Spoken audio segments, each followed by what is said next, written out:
Olá, amigos que acompanham Faça Algo. Gostaria de convidar você e a sua família para que acompanhem junto com a gente esta reprise, este programa especial que nós exibimos em outra oportunidade, em outra fase do nosso programa. Ok? Você é nosso convidado.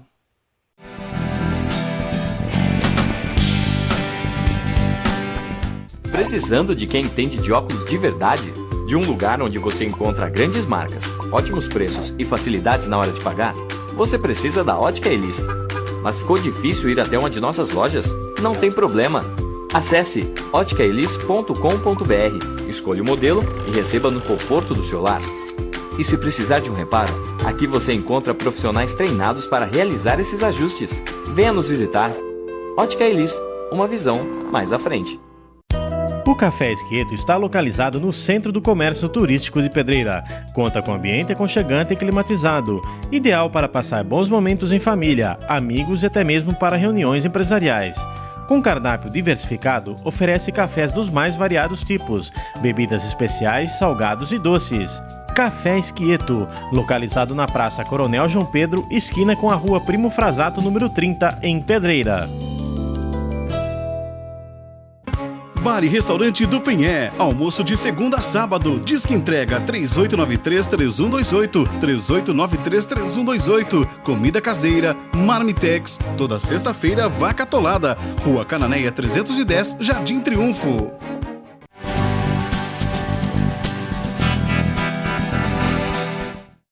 Queria agradecer, Padre Edson, Andretta. É um prazer estar recebendo o senhor aqui. Muito obrigado por o senhor ter atendido o nosso convite, né? Foi meio rápido, né? Foi. Gente, eu liguei para o padre ontem e falei, padre, eu gostaria que o senhor fosse, né, o senhor pudesse ir no nosso programa. Ele falou, vamos marcar uma data. Eu falei, pode ser amanhã? Ele falou, como assim amanhã? Tinha essa terça-feira livre. Então, né? Então vamos lá. Deus que propôs isso para nós, para o senhor estar aqui essa noite falando um pouco sobre a sua vida e sobre a igreja. Então, muito, muito obrigado mesmo, né? Queria dar mais uns parabéns aqui para o Guilherme Cassiani, a Lilian Lopes, a Suzana Seconello. Suzana, fica com Deus, viu? A gente está sabendo o drama aí da questão do Márcio aí. Em breve a gente vai estar batendo um papo aí, tá bom? A Maísa Bordião Berlofa, o Gui Correia, de Cidade de Jaguariúna, um grande abraço para o Gui. O Rogério Cauno, o Tuli, grande São Paulino Tuli, o José Ivan Faria de Souza, o Manteiguinha, tá? O Gabriel Pilares, o Juninho Camilote, o Toninho Ganzaró, quer falar para o Toninho Ganzaró, dar um parabéns para o Toninho Ganzaró, né? E o Fábio Vitor Miranda. Todas essas pessoas estão completando, né, cumprindo anos durante essa semana, então homenageio todos aí, as pessoas que estão completando aí anos aí, né, padre? Mas, padre, conta para os amigos que estão lá em casa, da onde o senhor é, padre? Onde o senhor nasceu? Conta um pouquinho para a gente da sua infância, da sua adolescência, até a gente falar sobre a sua formação. Então, César, eu sou nascido em Salto, aqui, não tão longe aqui, né? Muitas pessoas conhecem por Salto de Itu, mas os saltenses detestam que chame Salto de Itu, né? Tem outra cidade, que nem Lindóia e Lindoinha, é Águas de Lindóia e Lindóia. Se falar Lindoinha, eles brigam. Então, eu sou saltense, nasci lá em 62, 27 de julho, estou com 53 anos, né? Já completados, e praticamente vivi toda a minha infância, minha adolescência, juventude, toda ela em Salto, né? Trabalhei aí, estudei aí, me formei também por aí. Só depois, quando apareceu a questão da vocação sacerdotal, daí que eu saí, né, de Salto. Já que o senhor abordou isso, né, antes da gente falar da sua formação acadêmica, né, que o senhor fez a PUC, né, Universidade Católica de Campinas, né? Foi. Economia, né? Economia. Já dá para tomar conta da parte, né, organizacional eu não também sei da se igreja, hoje né? ainda eu me interessaria tanto por isso, mas na época, né, que eu fiz o curso, né, de economia na PUC, eu também trabalhava, né, nessa área. Então era um modo também de você poder ter uma melhor formação e tal. E tudo isso veio antes da questão vocacional, né? Então, e qual foi esse momento, padre, que o senhor percebeu que o senhor tinha essa vocação, né? Para ser sacerdote, para ser um padre, né, para levar uma palavra, né, de carinho, uma palavra de Deus. Que momento que o senhor percebeu? Você teve uma passagem específica? Eu vejo assim, né, acho que a vocação, ela é um processo que a gente vai vivendo, às vezes sem dar-se conta dele, não é? Tem momentos que são mais fortes, que você parece que está mais sendo chamado ou você tem que tomar uma decisão, mas acho que é todo um processo e um contexto. Por exemplo, eu sou de uma família católica, minha família é uma família católica, né? Até esse domingo passado estive na casa da minha cunhada, que está fazendo 50 anos, e é bonito, né? Porque a família se reúne, nós vamos almoçar, primeiro vamos rezar, né? Vamos agradecer, vamos pedir a Deus a bênção. Então eu vivi sempre nesse contexto, não? De uma família religiosa, de uma família católica. Então toda a minha formação foi uma formação de igreja, de participação de igreja e tal. Depois, já na adolescência, comecei a participar dos vicentinos. Vicentinos foi muito importante para mim, né? Esse cuidado não com o outro, esse cuidado com os pobres, esse visitar, né, as favelas que ainda existem. É mais ou menos do jeito que a gente fala, né? É uma maneira diferente de ver a vida, né, padre? Então isso vai abrindo um pouco horizontes, né, para a gente, assim, com relação ao outro, né, o cuidado com o outro. E nesse contexto todo foi também surgindo a questão da vocação. A gente vai sentindo chamado, né? É como se alguém dissesse, faça algo a mais, não é? Faça algo a mais, você pode fazer alguma coisa a mais. Aí você começa a se perguntar, será que eu também não posso ser padre? Né? O ser padre é o que vem primeiro, né? E aí começou a despertar mais essa questão do ser padre. E como é que foi a família? O senhor falou, né? A sua família é católica, né? A minha também, graças a Deus, a gente foi criado dentro da igreja católica, né? E como é que foi, assim, né? Para os seus pais, assim? O senhor tem outros irmãos? Tem algum irmão ou irmã que seguiu também pelo mesmo caminho? Porque, padre, não tem. É uma bênção numa família ter um sacerdote, né? Eu sou caçula, né? Sou caçula, todos os outros são casados, né? E assim, eu tenho um primo, tinha um primo que também já é falecido, que também era padre, né? Mas é curioso, a presença dele na minha vida também, de algum modo, eu creio que influenciou, né? Mas a minha família sempre foi muito tranquila com relação à minha vocação. Claro que, talvez, eles não esperam que você, de repente, chegue em casa e fale, olha, eu estou pensando em ser padre. Porque sabe que você vai ter que sair de casa, você vai ter que ficar longe, né?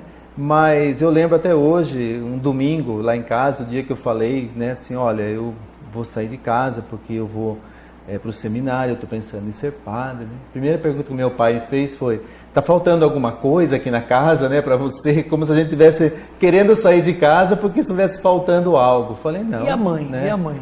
O pai normalmente é isso que fala. E a mãe? A mãe é sempre mais chorosa, né? A mãe é sempre mais emotiva, né? Então sempre aquele sentimento de perda, de saudade, de distância, né? Sempre foi assim. E como é que foi a sua trajetória, assim, até o senhor ser ordenado padre? Qual foram os caminhos, né, que o senhor percorreu até a sua ordenação, que logo após a gente vai mostrar umas fotos? Tá, César, então. Eu estou hoje aqui na Diocese de Amparo, como padre diocesano, né? Mas eu, antes de ser padre diocesano, eu fui um padre de uma congregação religiosa.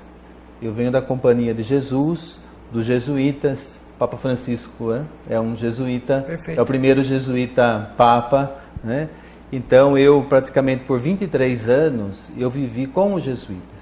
Quando eu saí de casa para a minha formação para ser padre, eu fui para ter uma formação com os jesuítas. Toda a minha formação foi com os jesuítas. Porque, né? padre, normalmente explica para os amigos que estão em casa, até, de repente tem muitos jovens que estão nos acompanhando, que podem ter esse desejo, ter esse chamado dentro do coração.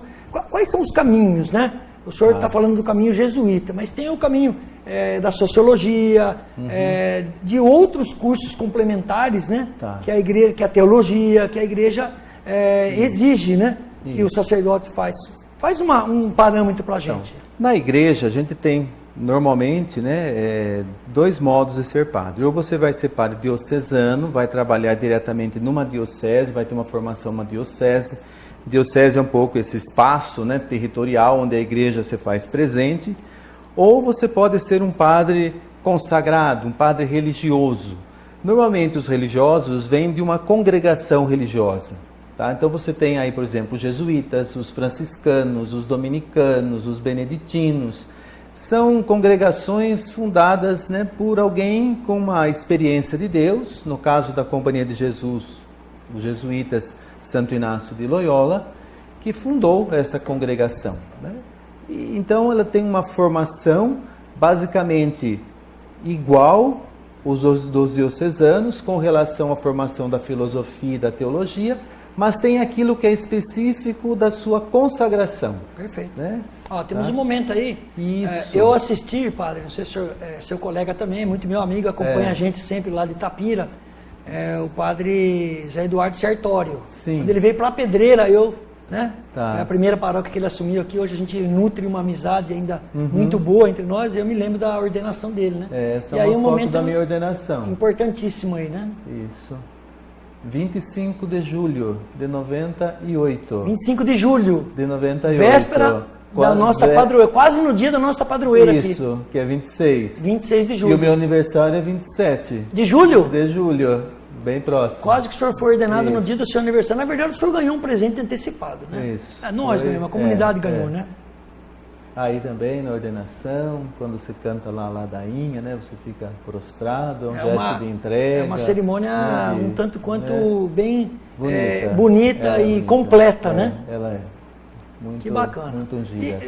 Quais são as hierarquias dentro da igreja, né? Uma pessoa nos mandou, acho que é o Walter lá do Jardim Andrade, queria saber como é que funciona a hierarquia dentro da igreja católica.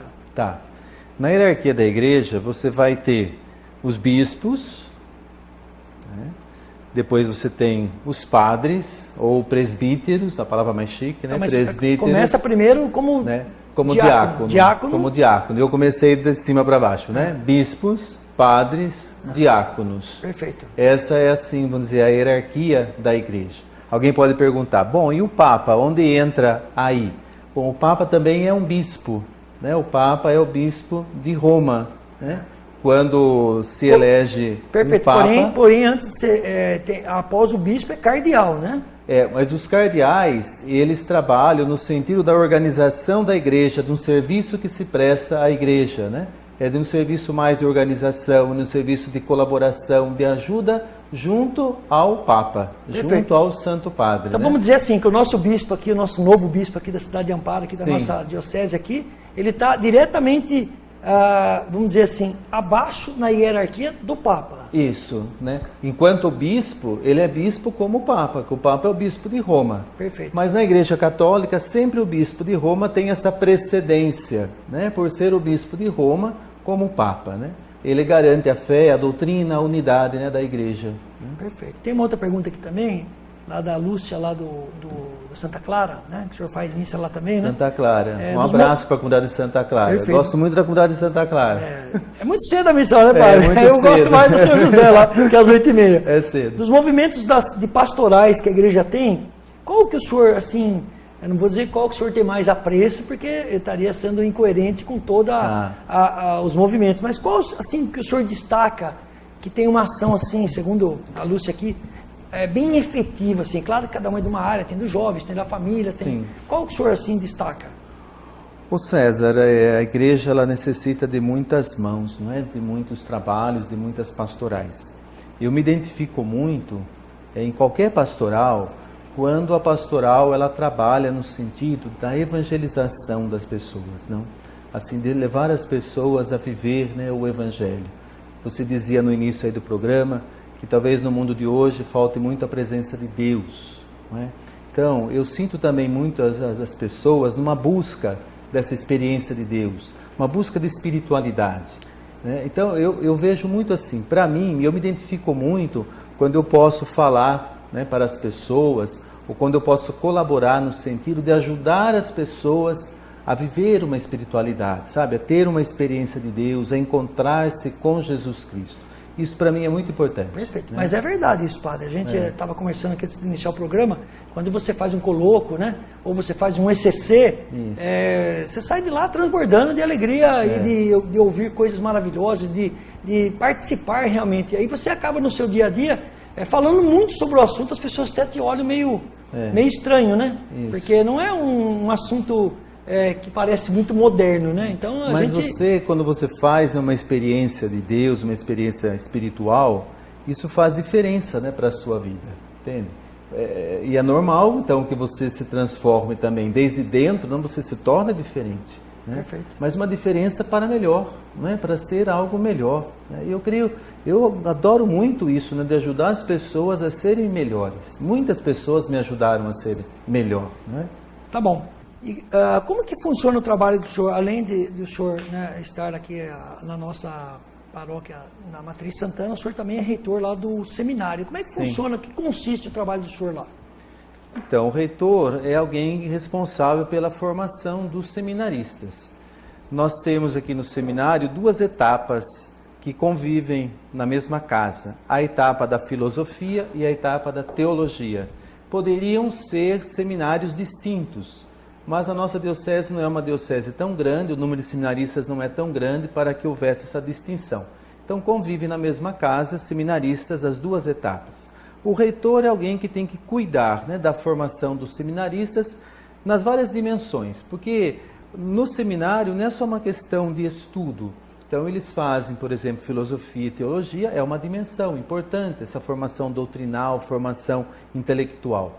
Mas você tem que cuidar também da dimensão espiritual, da dimensão comunitária, da dimensão pastoral e, acima de tudo, hoje, da dimensão humana, né? Humana afetiva, né? Porque você não vai conseguir trabalhar as outras dimensões se você não tem um humano bem trabalhado, bem elaborado, né? Quantas são as paróquias de Pedreira, padre? Em Pedreira são 3 paróquias, né? A Nossa Santana, a Nossa Senhora Aparecida do Triunfo e a Santo Antônio. Santo Antônio de Pádua, né? Nós, até 2010, né? Estava conversando com o senhor em off, né? Que 2010 foi um ano triste para Pedreira. Nós perdemos Regina Amadeu Bélix, na minha opinião, um dos maiores ícones políticos que Pedreira já viu, um homem extremamente carismático. Nós perdemos o Monsenhor Nilo, né, que foi fantástico para a cidade de Pedreira, e perdemos o Lavínio Camilotti, meu pai, que infelizmente esse ano, né, além de outras pessoas, evidentemente, Álvaro Stranieri, enfim, tanta gente em 2010 acabou falecendo. E nós tivemos uma experiência com o padre desde 1955 até 2010. Isso não é nada comum na igreja. E após esse período, Pedreira ficou assim um pouco... eu não diria perplexa, mas ficou um pouco assim surpresa com a rotatividade de padres. É normal isso, padre, dentro da diocese? Então, não conheci o Monsenhor Nilo, porque uma pena. Quando eu cheguei aqui na Diocese de Amparo, eu cheguei aqui em 2011, né, em maio de 2011, maio de 2011, e fui morar lá em Águas de Lindóia. Então, não conheci. Eu ouvi falar dele aqui em Pedreira, você fala muito dele pelo trabalho que ele fez aqui, pelo muito tempo, não, que ele ficou aqui de pároco. Claro que na igreja mais antiga, talvez no tempo aí do Monsenhor Nilo, talvez fosse mais comum o padre ficar por tanto tempo numa paróquia, talvez até ficar na mesma paróquia a vida toda, que foi praticamente acho que o caso dele, não é? Isso era algo mais comum, que não é jamais hoje a prática da igreja. Não é comum também essa grande rotatividade que houve aqui em Pedreira, né? Às vezes, com muito pouco tempo, se passaram muitos padres. O ideal seria um tempo mais prolongado para que o padre pudesse fazer um trabalho melhor, né? Mas até para conhecer melhor até para conhecer melhor os paroquianos, para que os paroquianos também conheçam melhor o padre. Mas aí você tem todo um trabalho de diocese, de muitas necessidades, às vezes de acertos que são necessários fazer, e às vezes acontece não toda essa rotatividade, né? Tá bom. Tem uma outra perguntinha aqui da Lúcia. Maria Helena, lá aqui do centro. Qual a diferença entre pároco e vigário? Então, o pároco, ele tem a responsabilidade pela paróquia, a responsabilidade pastoral, mas também a responsabilidade administrativa, de cuidar da administração, da parte econômica, da parte financeira. Mas o pároco é aquele que de fato responde, não pela paróquia. O vigário, como a palavra já diz, é aquele que colabora, é o que está junto, né? É o que ajuda. Tá? Ele tem mais uma responsabilidade mais pastoral. Não que ele não possa estar também presente em outras áreas econômicas e financeiras, mas ele está mais para o trabalho, talvez, do atendimento às pastorais, às pessoas, às celebrações. Né? Uma paróquia pode ter, por exemplo, um pároco e pode ter vários vigários, mas só um pároco. Entende? Na sua história aqui, nas informações que a gente pesquisou um pouco a respeito do senhor também, o senhor teve uma experiência lá no México. Como é que foi isso? Foi. Esse trabalho que o senhor desenvolveu lá? Essa experiência no México eu fiz ainda quando estava com os jesuítas, fazia parte da formação dos jesuítas. Eu já era padre, mas na formação dos jesuítas, mesmo depois de padre, você tem uma etapa da formação que é feito assim, um trabalho pastoral fora, né? Um trabalho missionário. Eu fiquei 6 meses no México, e entre várias experiências, né, a nível de formação espiritual, de oração, de estudos, uma experiência muito bonita que eu guardo com muito carinho do México é a experiência de ter trabalhado com os presos, com presidiários.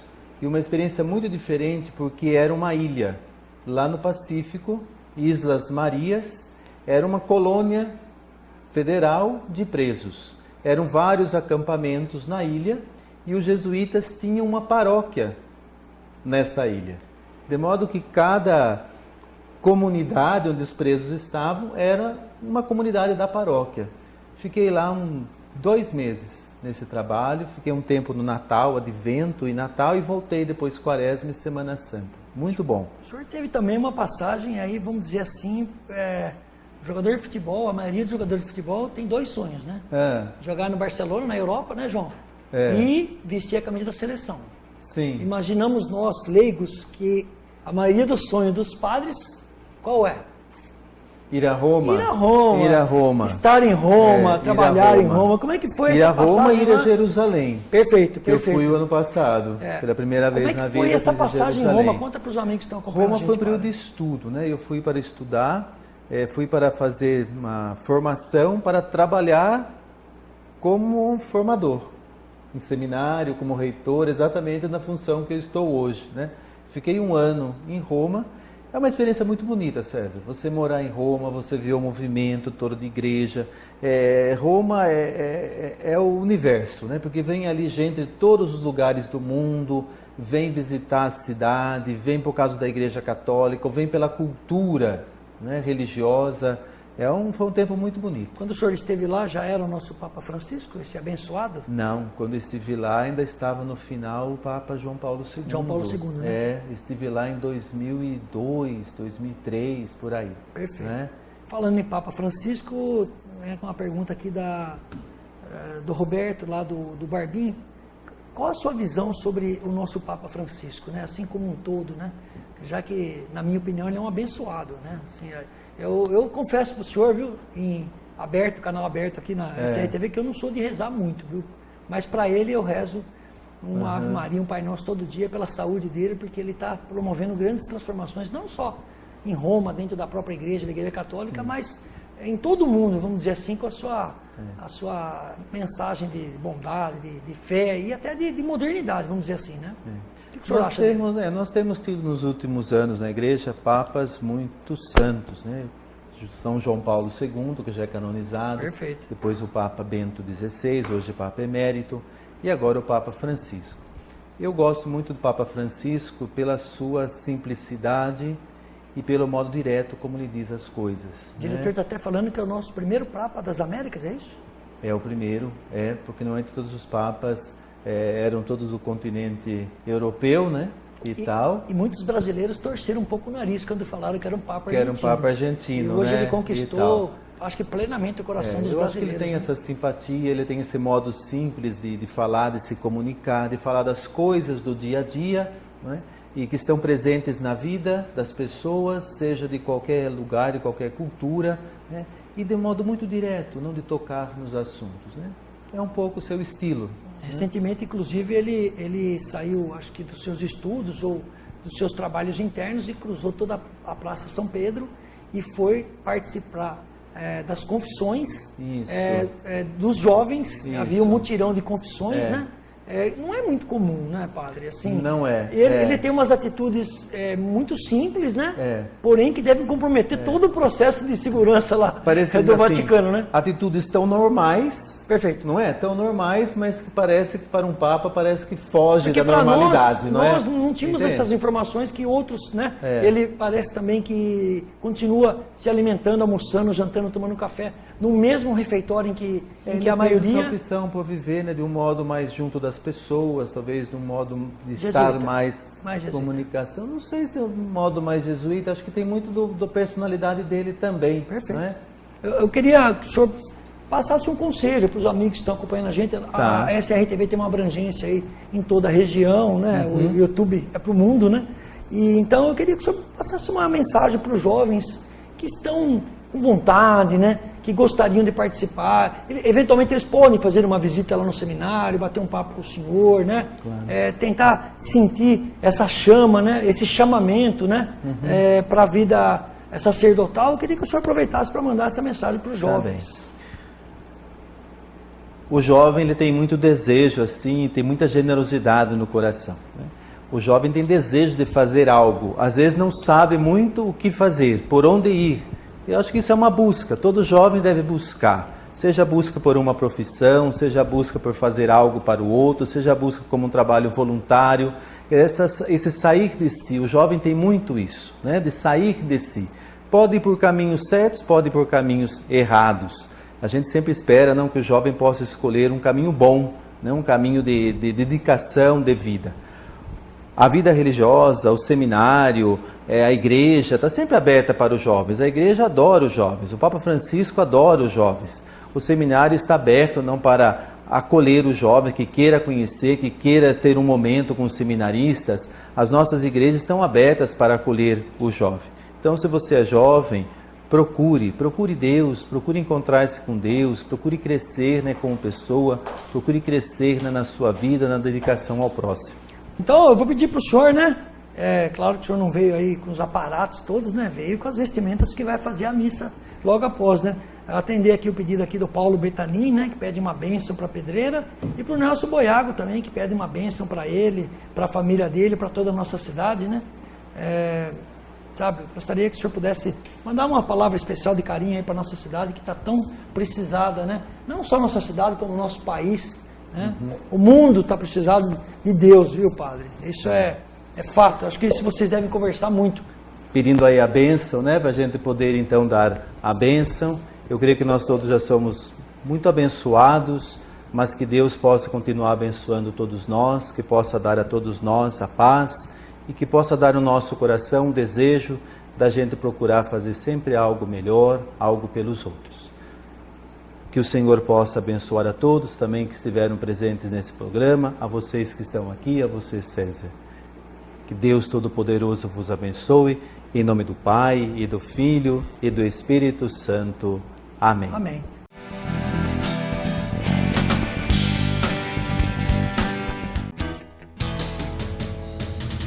Bar e Restaurante Pinhé, onde você tem um cardápio variado de segunda a sábado, agora com self-service a R$ 16,90 por pessoa, em um ambiente familiar. Temos também marmitex e prato feito. Disque Marmitex 3893-3128. Bar e Restaurante Pinhé, Rua Cananéia, número 310 do Jardim Triunfo. Decifrando o hidrômetro. Metros cúbicos de água consumida. Centenas de litros. Dezenas de litros. Metro cúbico, 1000 litros. Litros, cada unidade equivale a 1 litro de água. Nesta imagem, o ponteiro indica que foram consumidos 4 litros de água. Décimos de litro, cada unidade equivale a 10 litros de água. Nesta imagem, o ponteiro indica que foram consumidos 20 litros de água. SAI, Serviço Autônomo de Água e Esgoto de Pedreira. Precisando de quem entende de óculos de verdade? De um lugar onde você encontra grandes marcas, ótimos preços e facilidades na hora de pagar? Você precisa da Ótica Elis. Mas ficou difícil ir até uma de nossas lojas? Não tem problema. Acesse óticaelis.com.br, escolha o modelo e receba no conforto do seu lar. E se precisar de um reparo, aqui você encontra profissionais treinados para realizar esses ajustes. Venha nos visitar. Ótica Elis, uma visão mais à frente.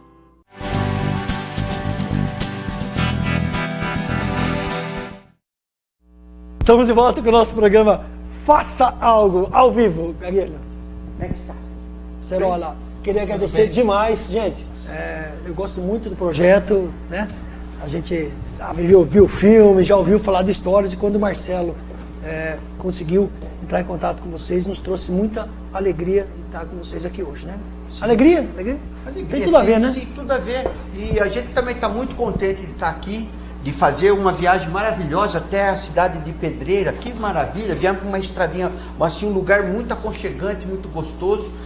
O pessoal que aí da região aí que não teve oportunidade de vir ainda para Pedreira, venha. A gente está sempre vindo, mas viemos com uma estrada diferente.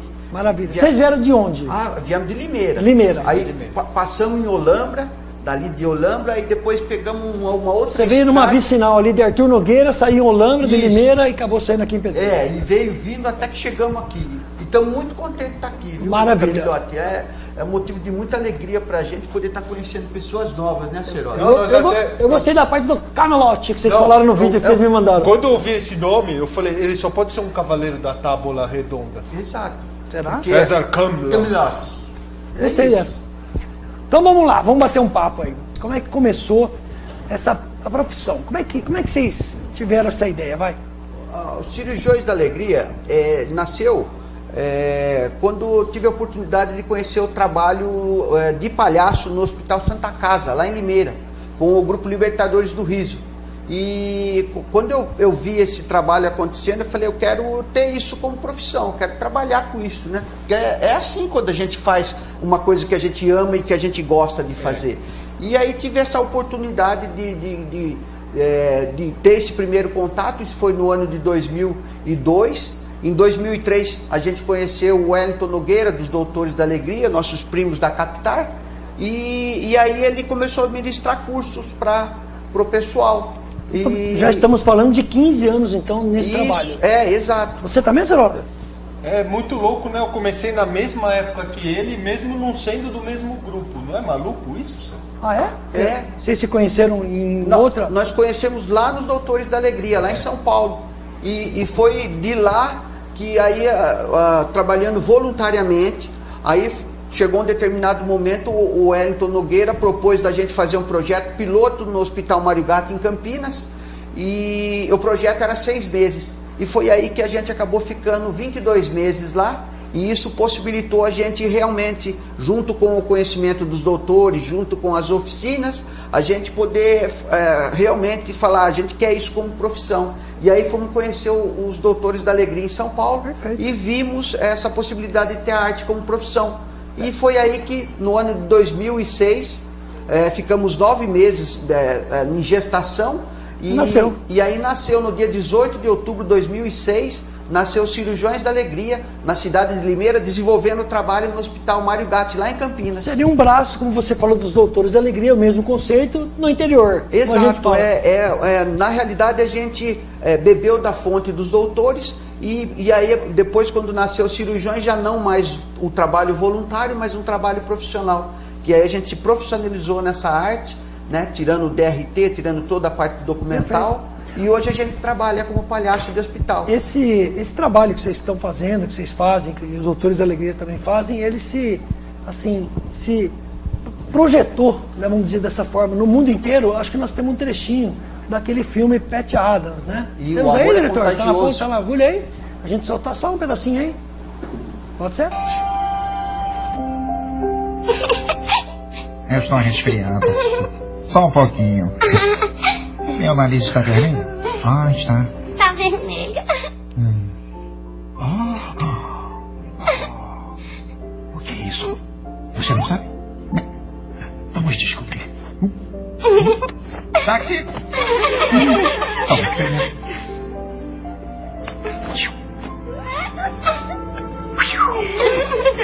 Funcionou!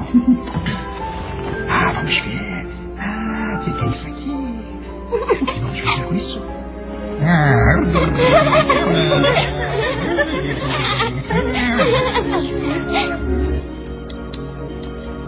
Beijo de abelha.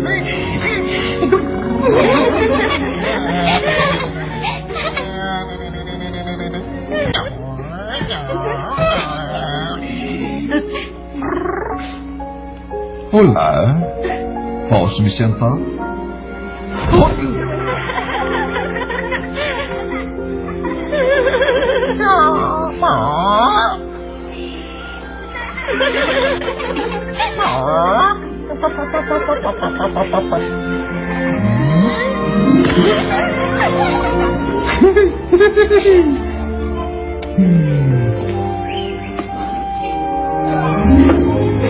Chapéu! Cala, meus amigos! Vejam só!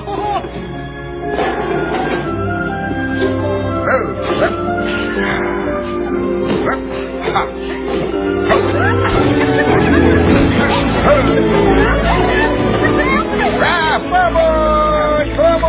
montar, potrinho, vamos, cavalinhos, vamos!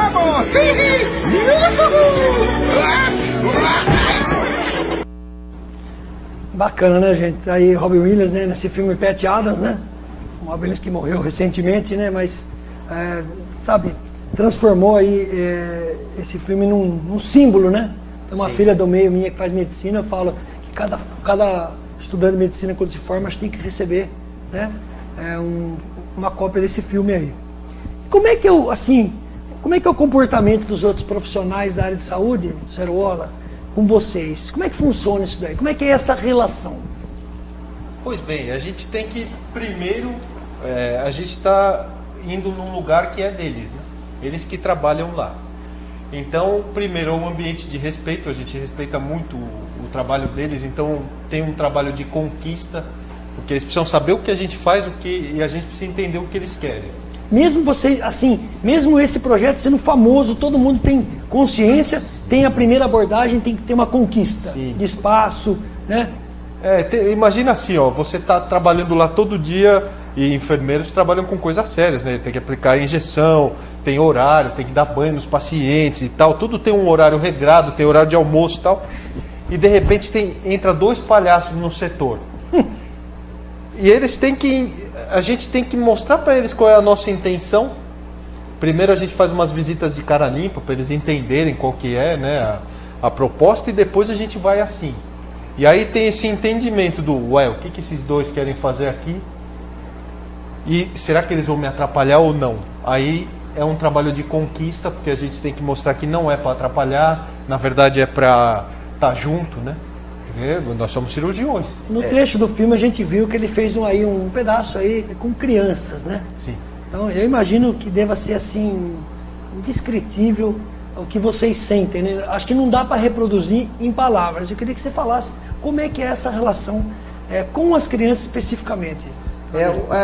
César, é o seguinte, eu sou assim, eternamente agradecido ao rumo que tomou a minha vida e o fato de poder se dedicar integralmente a esse projeto, a essa associação Cirurgiões da Alegria, a esse trabalho de palhaço no hospital, e a recompensa maior é a gente poder estar transformando alguns segundos, alguns minutos ou vários minutos, depende da intervenção, a vida dessas crianças, a vida dessas pessoas que às vezes estão passando por um momento tão complicado, tão difícil, e uma coisa assim tão simples, tão super simples de se fazer, mas a partir do momento que você se entrega para fazer aquele trabalho, a gente tem totalmente uma responsabilidade, um comprometimento com a arte do palhaço, um comprometimento com o trabalho do próprio médico que é desenvolvido dentro do hospital, o maior respeito, mas o resultado, o sorriso, isso não tem preço. Isso é maravilhoso a gente poder falar assim, eu trabalho com isso, eu me dedico a minha vida, o meu tempo integral é isso, e é isso que eu quero deixar de legado para as futuras gerações, essa questão do amor ao próximo, da dedicação, do empenho, perfeito, da profissão, que é o que às vezes está faltando em muitas profissões por aí. Às vezes você vê, até mesmo do comércio, até mesmo nas empresas, as pessoas super infelizes com aquilo que estão fazendo, uma boa parte das pessoas, e isso acaba prejudicando a própria pessoa e, consequentemente, todo mundo que está ao entorno. E até para complementar a fala dos enfermeiros, dos médicos, né? Só para complementar o que eu estava falando, também é uma delícia ver quando eles estão integrados e se divertindo com a gente, e a gente se divertindo com eles. Porque é estressante, como você falou, é um trabalho de suma importância, né? Que trabalha com vidas, com dores, né? Na maioria das vezes, muitos momentos de alta complexidade, então quando eles têm esse momento, aí tem gente boa falando de vocês aí. Tá no ponto aí, diretor? Meu nome é Fábio Ponte, eu integro atualmente a diretoria dos Cirurgiões da Alegria, e quando se fala em Cirurgiões da Alegria, muita gente já remete ao trabalho feito apenas com as crianças no hospital. Mas na verdade o trabalho do Parado Hospital, a nossa arte, ela é realizada com todo o hospital como um todo. Isso inclui as crianças hospitalizadas, os adultos hospitalizados e também os profissionais da saúde, que por incrível que pareça é um trabalho muito importante também de estar sendo realizado, tá? Não só com os pacientes, mas também com os profissionais da saúde. Então a gente tem todo esse cuidado de estar realizando o trabalho como um todo para todas as pessoas, todo o público do hospital. Esse é um pouco do trabalho dos Cirurgiões da Alegria. Aí que bacana, Fábio, né? O Fábio, obrigado, um abraço, viu, Fábio? Muito obrigado. Muito obrigado pelo seu depoimento. O Fábio é um diretor que está sempre ativo lá com a gente, assim como uma boa parte dos diretores também, sempre apoiando, os voluntários da associação, né, que também colaboram com a associação para a gente poder manter e continuar expandindo esse trabalho para outros hospitais. Antes da gente falar muito de alegria, uma passagem triste, todos esses anos, que você consegue lembrar assim, um momento difícil. Ligado à perda, né? A perda é... Sim. Já vivemos muitas coisas. Essa pergunta que veio do telespectador nosso, tá? A Helena lá do Jardim Andrade. Eu vou falar duas coisas que são simples. Uma coisa que a gente tem que trabalhar também é o desapego, você acredita? Às vezes a criança tem alta e você visitou ela há muito tempo, você cria uma relação incrível com ela. E de repente ela tem alta. Aconteceu recentemente com o Fabinho no Mário Gatti. E esse é um caso feliz, que ele teve alta, foi para casa dele e vai poder ter a autonomia da vida dele de volta, né? Ele, desde que ele nasceu, ele ficou no hospital até os 6 anos. Então ele foi para casa dele. Só que para nós chegamos no dia que ele ia embora. Esse foi um ponto bom, porque a gente conseguiu se despedir dele. Mas a gente teve também que trabalhar isso em nós, porque a gente não ia mais ver ele. É bom por um lado, mas a gente também tem que trabalhar esse lado de que é melhor ele estar em casa e não ali, né? Maravilha. Então foi a mais recente, né, que eu estou lembrando, mas já passamos por várias situações, das mais engraçadas às piores. O que está desse violão aí? Então, é um adereço. É um adereço que a gente tem para poder ministrar os medicamentos, os exames que são feitos e tudo mais. Dá uma palhinha aí. Você sabe que você perguntou do hospital, tal, dessa coisa que acontece? Nós temos até uma música que a gente desenvolveu, sim, que é falando do hospital.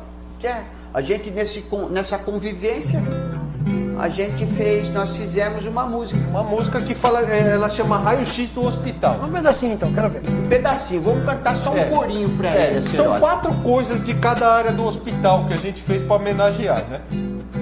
E a gente começa com o faxineiro. Começar com os faxineiros. Começar com os faxineiros. Muito importante, pessoal. muito Eles importante. são muito importante. Um faxineiro, um rodo, 2 faxineiros, fofoca, 3 faxineiros, é festa, 4 faxineiros é foda. Opa, não pode falar essas coisas na televisão do homem, que é isso só? Vamos homenagear. Vamos para as enfermeiras, que as enfermeiras trabalham também? As enfermeiras. Uma enfermeira, um choro, 2 enfermeiras, um parça, 3 enfermeiras, estagiária, 4 enfermeiras é passeata. Elas trabalham muito. Eles são unidos, o povo mexeu com todo mundo. Vamos para os médicos? Os médicos. Um médico galã, 2 médicos mineiro, 3 médicos boliviano, 4 médicos é cubano. Eles falam castelhano. Ele fala, e é bonito, hein? Nossa. Vamos para as ambulâncias? Eu queria o segurança. O segurança? Tem segurança, Segurança também, então vamos para o segurança. Um segurança acha que manda, 2 segurança manda mesmo, 3 segurança é que brilha, 4 segurança é quadrilha. Nossa, E eles são lá, o povo bota ordem na casa. Segura mesmo. Quem que você falou que agora as ambulâncias? Ambulância. Vamos fechar com a ambulância? Quer? Pode ser. Pode ser? Uma ambulância encostada, 2 ambulâncias tá quebrada, 3 ambulâncias licitada, 4 ambulâncias superfaturada. Eita, nós! E assim vai, né? Cada um ganhou uma homenagem. Aliás, a gente tá deixando essa música muito comprida, porque cada área fala, agora a nossa. Aí recebemos esses dias uma solicitação para fazer para o pessoal do lactário, lá que faz o leite para as crianças. Falar nisso, um abraço para todo o pessoal aí de Campinas, do Hospital Mário Gatti, né? Todas as colegas de profissão lá que estão trabalhando no lactário, né, Cerola? Ela sempre pede uma música. Pede sempre música, tem a Bá, tem um monte de gente. Eu ia falar todo mundo, mas o programa é curto, né? E você fala muito. Eu tô falando mais que o homem da cobra. Vamos lá, ó. Vocês falaram que fazem vários trabalhos fora do hospital, né? Apresentação, entre outras coisas. Acho que nós temos umas fotos aí, né, diretor? Depois tem um grande amigo nosso aí que mandou um vídeo de parabéns para o Faça Algo. Agora que estiver no ponto, o diretor me avisa aí, né? Tem aí, olha lá. Ah, lá, tá todo mundo, olha lá. Essa é a equipe do ano retrasado. Natal. Isso, a cantata de Natal, campanha de doação de sangue, nós vamos ter esse ano novamente. É uma atividade que a gente desenvolve com os voluntários da associação. Maravilha. Com o objetivo de conscientizar o pessoal sobre a importância do generoso ato de doar sangue. Aí nas empresas, a atividade de CIPAT, que a gente desenvolve nas empresas, aí foi do ano passado, né? Foi o Outubro Rosa. Outubro Rosa. A gente foi em homenagem. Não posso falar disso, sou São Paulino, não posso falar do Outubro Rosa. Aí também é o espetáculo Alimentação é Coisa Séria, que a gente estreou esse espetáculo no mês de outubro ano passado, e é o que a gente vai estar em cartaz em Limeira. E é o que nós estamos sorteando aqui, 2 conjuntos de 5 convites para cada um. Exato. E esse momento para levar a família. Esse aí é o Encontro Nacional de Palhaços dos Doutores da Alegria, os nossos primos da capital, que é onde a gente é muito bem recebido lá por toda a equipe dos doutores. Um abraço pro Wellington, pro Luiz Vieira, todo aquele pessoal maravilhoso dos Doutores da Alegria. Deixa eu falar uma coisa para vocês. Quem que muda mais a vida das pessoas? São vocês que vão lá fazer esse trabalho com os pacientes, com os profissionais, com os familiares, o que eles, o feedback, vamos dizer assim, o que eles dão em retorno para vocês? Quem que você acha que muda mais a vida de quem? Olha, a gente costuma falar que isso é uma troca e das mais profundas que existe. Porque é muito importante essa troca com os pacientes, porque a gente aprende coisa demais para a vida. Eu acho que desde que comecei esse trabalho, eu me tornei uma pessoa diferente. Você não se tornou também, Gagueiro? Sim. Você acaba virando uma outra pessoa, sim, né? A gente aprende a dar valor nas pequenas coisas. A partir do momento que a gente entra dentro de um quarto, onde a pessoa que está lá, hospitalizada, ela não tem condição de pegar uma caneca dessa e tomar um gole de água, e aí a gente vê que a gente tem essa possibilidade, gente, aí a gente aprende a dar valor nas pequenas coisas da vida. Às vezes tem muita gente que está dando valor em coisas erradas, em adquirir bens, em querer coisas, e isso e aquilo, e esquece desses pequenos detalhes. É como essa viagem que a gente veio para chegar até aqui. Você vê um pôr do sol, na onde você vê toda aquela beleza dos boizinhos lá, as vaquinhas lá no pasto, essas coisas pequenininhas. Estou chamando nós de caipira, que aqui só tem boi, vaca no pasto. Pro lugar que nós viemos, a gente viu isso. Então tá bom. Porque a gente veio por outro canto. Eu moraria no meio das vaquinhas ali. Então isso. Também, Cerola. Nossa, eu fiquei encantado ali. É que nem uma serrinha que a gente desce ali. E é um lugar muito bonito. Então, esses detalhes. Mas sabe o que é, Gagueiro? E acaba virando uma rede de transformação, porque a nossa família também se transforma, porque as histórias vão sendo passadas, né? E o bem traz o bem, né? Lógico. É que a gente fala, hoje existe uma preocupação muito grande em ter e pouca em ser. Exato. A gente tem muito a aprender com os orientais. Não é o que você é na vida, você vai levar. Lógico. Né? Seja qual for a sua crença, a religião, você vai levar dentro de você. Né? E o que você tem na vida, você não vai levar praticamente nada. Então, fica aí um alerta aí, esse trabalho que vocês fazem. Você sabia, eu ouvi uma informação que 6 sextilhões de estrelas são observáveis. Sabe o que isso quer dizer? Que a gente é uma dessas estrelas, no meio de 6 sextilhões. Aí quando você fala assim... Nunca ouvi essa palavra. Não? Sextilhões. Acho que eu nem consigo falar isso aí. Como é que é? Sextilhões. Sextilhões. Eu imagino que é 6 vezes milhões. Não sei. Não imagino nada, eu não sei isso aí. Quem sabe pode ligar pra cá e falar que... Mas imagina se a gente é uma poeira no meio do universo com 6 sextilhões de estrelas observáveis. Exato. Imagina o que representa... não sei, cara. Eu não sei o que você fala. Eu quero trocar de carro. Eu não sei o que isso representa. Pois é. Tem mais uma aqui, ó. Manda uma mensagem para quem está em casa. Cara, uma mensagem de cada um de vocês para quem está em casa, lá do fundo do coração. Do jeito que vocês quiserem falar. Quer fazer? Para você que está nos vendo, a mensagem do cirurgião Gaguelho, procure sempre fazer o bem, a mensagem para a criançada, obedeça sempre o papai e a mamãe e aproveite a vida.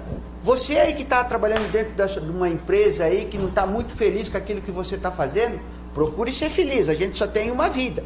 Então aproveite ela ao máximo. E é dessa forma que a gente vai tocando a nossa vida, né, Cerola?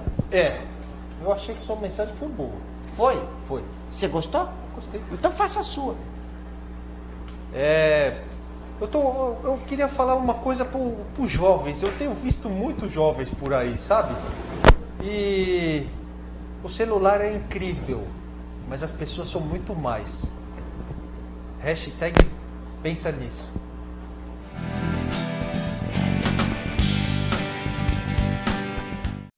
O Café Esquieto está localizado no centro do comércio turístico de Pedreira. Conta com ambiente aconchegante e climatizado, ideal para passar bons momentos em família, amigos e até mesmo para reuniões empresariais. Com cardápio diversificado, oferece cafés dos mais variados tipos, bebidas especiais, salgados e doces. Café Esquieto, localizado na Praça Coronel João Pedro, esquina com a Rua Primo Frasato, número 30, em Pedreira. A Secretaria Municipal de Meio Ambiente e Serviços Urbanos comunica o novo itinerário da Operação Cata Bagulho. Segunda-feira, Centro, Limoeiro, Morumbi, Corcovado, Jardim Triunfo, Parque Industrial, Parque São Jorge, Vila Monte Alegre, Vila Santo Antônio, Portal do Limoeiro, Conjunto Residencial Dr. Silvio de Aguiar Maia. Terça-feira, Barbim, Vila Cal, Vila São José, Altos de Santana, Parque Bela Vista, Vila São Pelegrino, Estância Santa Rita, Colinas de São Pedro, Jardim Santa Edvirges e Bairro Santa Rita. Quarta-feira, Santa Cruz, Jardim Alzira, Vila Nova, Jardim São Nilo, Jardim Santa Clara, Vila Canesso, Residencial São Joaquim, Loteamento Fazenda Santa Clara, Altos de Santa Clara e Conjunto Habitacional Marcílio Moratori. Quinta-feira, Cascalho, Jardim Andrade, Jardim Panorama, Jardim Santa Rosa, Conjunto Habitacional Santa Maria, Conjunto Habitacional Santo Antônio, Chácaras Vale Verde 1 e 2, Conjunto Habitacional Oswaldo Teixeira de Magalhães. Sexta-feira, Jardim Emília, Rainha da Paz, Jardim dos Ipês, Distrito Industrial, Jardim Marajoara, Águas de Março, Jardim Primavera, Jardim Triunfo 78 e 79, Conjunto Habitacional Beija-Flor, Parque Industrial Américo Pierre, Conjunto Habitacional Shigeu Kobayashi e Conjunto Habitacional Aparecida Seconello Camilote. Bar e Restaurante Pinhé, onde você tem um cardápio variado de segunda a sábado, agora com self-service a R$ 16,90 por pessoa, em um ambiente familiar. Temos também marmitex e prato feito. Disque Marmitex 3893-3128. Bar e Restaurante Pinhé, Rua Cananéia, número 310, do Jardim Triunfo.